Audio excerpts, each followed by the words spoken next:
Imagine building something so magnificent that 1,000 years later, kings and queens still consider it the only place worthy of their coronation.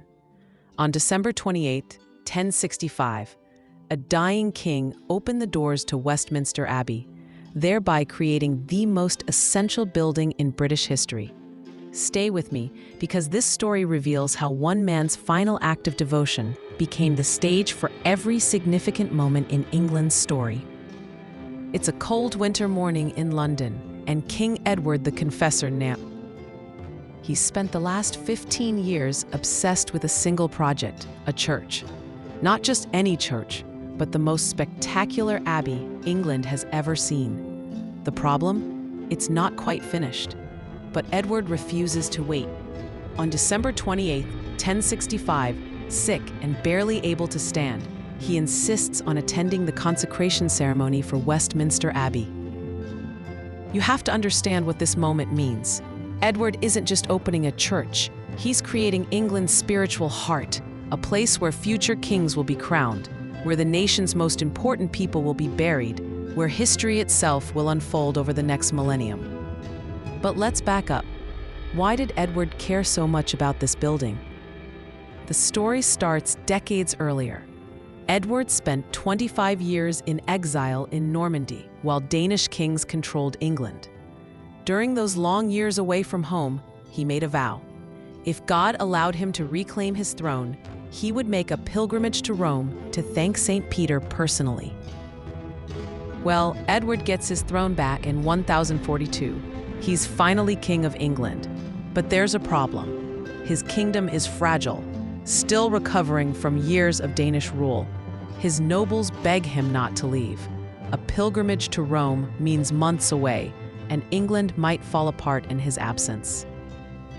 Edward finds himself in an impossible situation. He's made a sacred vow, but his duty to England won't let him keep it. So he goes to the Pope and explains his dilemma. And the Pope, in his wisdom, offers an alternative. Instead of traveling to Rome, Edward can build or rebuild a monastery dedicated to St. Peter. Not just any monastery, but something extraordinary, something worthy of the Voc. Edward chooses a marshy island in the Thames River, the place the locals call Thorny Island, because of all the thorns growing there. It's just west of the city of London, which is why it eventually becomes known as the Westminster, the Western Monastery. And then Edward goes absolutely all out. He pours enormous resources into this project.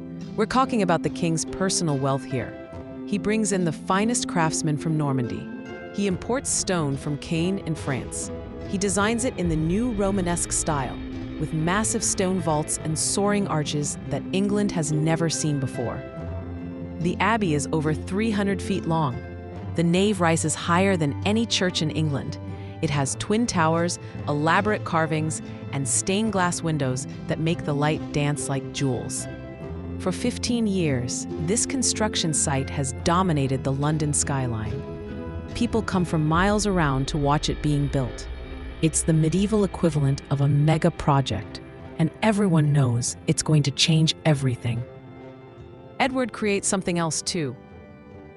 He builds a palace right next door. This is strategic genius. By putting the royal palace next to the abbey, Edward is making a statement. This isn't just the city of London anymore. This is going to be the center of royal power, Westminster. And he's absolutely right. Within a few generations, Westminster becomes the heart of English government. Parliament meets there. The royal courts operate there. Every coronation happens there. But back to that December morning in 1065. Edward is too sick, actually, to attend his beloved abbey's consecration. He stays in bed in the palace, probably listening to the bells ringing across the water, knowing his life's work is finally complete. 8 days later, he's dead. And here's where it gets really poignant. Edward's funeral becomes the first major ceremony at Westminster Abbey.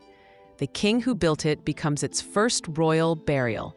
And just hours after they laid Edward to rest, his successor, Harold Godwinson, was crowned king in the same building.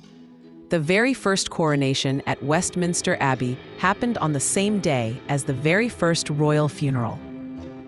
That tradition continues unbroken for nearly 1,000 years. Every English and British monarch since William the Conqueror in 1066 has been crowned at Westminster Abbey. Think about that. Elizabeth II was crowned there in 1953. Charles III in 2023. The same building Edward consecrated in 1065. The Abbey becomes England's national memory in stone. 17 monarchs are buried there. Scientists like Isaac Newton and Charles Darwin. Writers like Geoffrey Chaucer and Charles Dickens. The unknown warrior represents all those who died in World War I. Every person and every event that matter to British history find their way to Westminster Abbey. And it all started because one king made a vow he couldn't keep, then found a better way to honor it. Edward the Confessor's Westminster Abbey reminds us that the most lasting legacies aren't built for ourselves. They're built for the generations who come after us. Think about what you're building that will outlast you. Not necessarily a building made of stone, but the traditions you create, the values you pass down, the stories you preserve. What will your grandchildren remember about you? What legacy are you crafting right now, today, that will echo through the decades? Have you thought about recording the stories only you can tell? The traditions your family created, the values that shaped your choices, the moments that defined your journey? These aren't just memories. They're the foundation stones of your family's future. The abbey you're building in the hearts of those who come after you.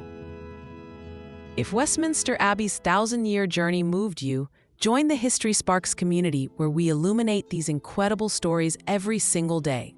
Subscribe and ring that bell, because tomorrow we're uncovering another moment when vision, faith, and determination created something that changed the world forever. History isn't just about the past. It's about the choices we make today that will matter 100 years from now. Your story is one of them, and it deserves to be told.